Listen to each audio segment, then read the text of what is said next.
Ang maganda at tahimik na buhay ngayon ni Angel Locsin matapos umalis muna sa showbiz. Marami ang nagtatanong at naghahanap sa aktres na si Angel Locsin at nais nang malaman ng fans niya kung kamusta na ito at kung kailan ito balak na magbalik sa pag-aartista. Pero hindi alam ng publiko kung ano ang nangyayari sa kanyang buhay ngayon matapos niyang tumigil muna sa pag-arte at paglabas sa telebisyon. Mga ilang taon na rin ang nakalilipas. Ngunit nagparamdam bigla ang binansagang real-life Darna sa social media noong January 14, 2025 matapos niyang mabawi mula sa hacker ang kanyang account. Ikinagulat ito ng kanyang mga tagahanga dahil for the very first time ay naramdaman nila muli ang presensya ni Angel kahit saglit lamang. Ani sa post na nabasa mula sa SOCMED ni Angel, "Hello everyone, long time no chat. I just wanna say I have recovered my ex account. Totoo na to, promise. Thank you sa mga tumulong and ex for helping. I miss you all and ingat lagi." Marami nga ang hindi naniniwala na si Angel na ang nag-post nito at hindi na hacker. Pero nakumpirma naman na positibong siya na ito nang patunayan ng mister niyang si Neil Arce ang kanyang pagbabalik. Nakakuha rin ng kumpirmasyon ang mga fans mula sa official Facebook fanpage ni Angel na Team Angel PH na sinabi ring si Angel mismo ang nag-tweet ng mensahe.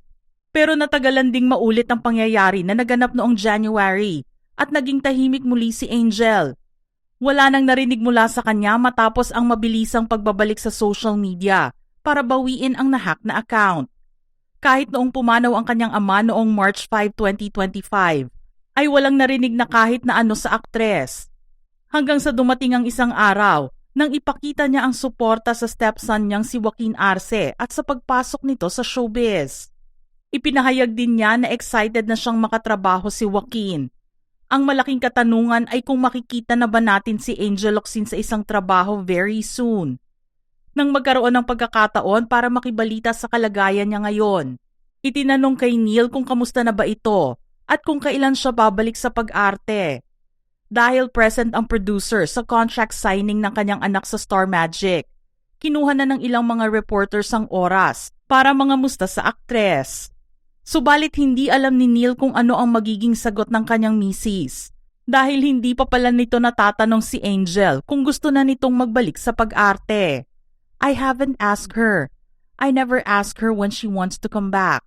Kung bakit hindi siya na-curious sa magiging desisyon ng kanyang misis ay dahil alam niyang strong and independent woman si Angel at nirerespeto niya ito.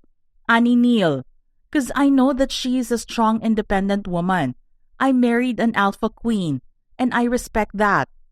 Kung ano ang gusto niyang gawin as long as nasa tama, she has my support. I think everyone knows that she's into gaming. She's taking online classes and she's enjoying herself.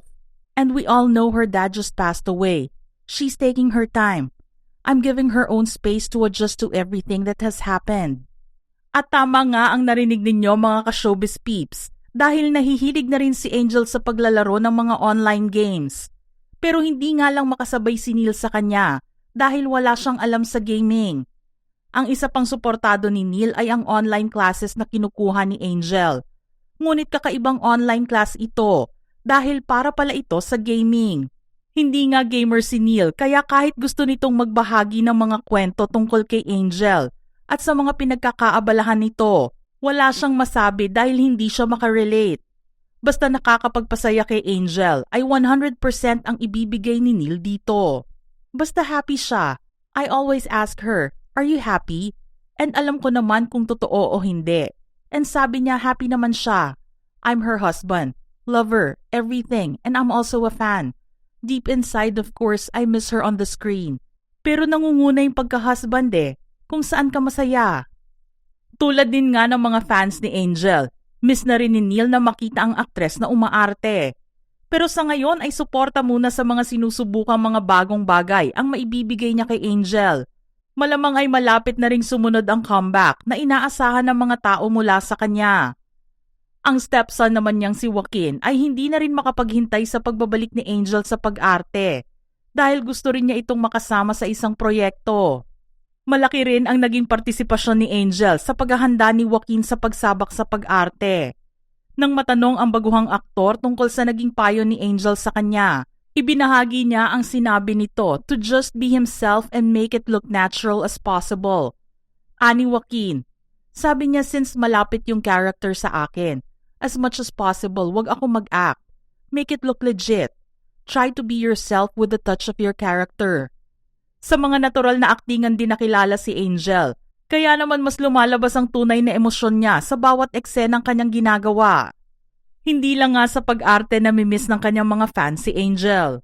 Sa tuwing magkakasakon na kasi o darating ang ilang mga natural calamity sa bansa, isa sa mga pangalan na inaasahan sanang magpaparamdam sa mga tao ay si Angel. Nakilala kasi siya bilang isang taong walang pagdadalawang isip pagdating sa pagbibigay ng tulong sa kanyang kapwa. Marami nga ang nagsasabi na kung babalakin ni Angel ang tumakbo sa politika, ay tiyak na mas marami pang tao ang makikinabang sa kanyang kabutihan. Pero hindi na yun kinakailangan dahil ang pagiging pilantropo niya ay nakakatulong sa mas maraming tao. Dahil sa may gininto ang puso si Angel, kaya mas kinatuwaan siya ng tao. Walang halong drama o arte. Lahat ay pure intentions lamang ng pagtulong ang nasa kanyang isipan. Nabigyan din siya ng parangal ng Forbes Asia bilang isa sa mga kinilala nilang Heroes of Philanthropy awardee noong 2019. Noong 2021 naman ay ibinigay sa kanya ang kauna-unahang Spirit of Philanthropy Award mula sa Philippine Red Cross. Pero para kay Angel, hindi siya maaaring ikumpara kay Darna dahil wala siyang hero complex. Naniniwala lang siya na kapag gusto, may paraan. Patuloy din siyang tutulong sa iba't ibang paraan na kanyang makakaya. Sinabi rin niya na ang pagtulong ay hindi palaging nauugnay sa pamimigay ng pera. Simpleng tao lang naman kasi siya. Hindi mayaman, hindi rin milyonaryo. Maraming tao o simpleng mamamayan ang tumutulong din sa kanilang kapwa na dapat lang bigyan din ng pagkilala. Kaya rin siya pumayag na gumawa ng public service program tulad ng Ibayan sa Kapamilya Channel noong 2020 ay upang kilalanin ang mga tunay na superhero ng makabagong henerasyon. At para magawa ito, malugod niyang inilayo ang sarili sa limelight at ibinigay sa mga ito ang pagkilalang nararapat na kanilang matanggap. Mukha ngang matatagalan pa bago muling masilayan si Angel sa paglabas sa telebisyon. Kung kailanman ang araw ng kanyang pagbabalik, paniguradong kasasabikan ito ng kanyang mga supporters. Patuloy na maghihintay ang kanyang mga fans hanggang sa magdesisyon at maging handa na itong muli na magpakita sa maraming tao. Sa ngayon, hangad ng mga fans ang kanyang kaligtasan at dasal nila ang patuloy na kasiyahan sa panibagong libangan na pinasok niya.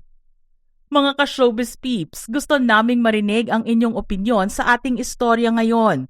Don't forget to type your comments below.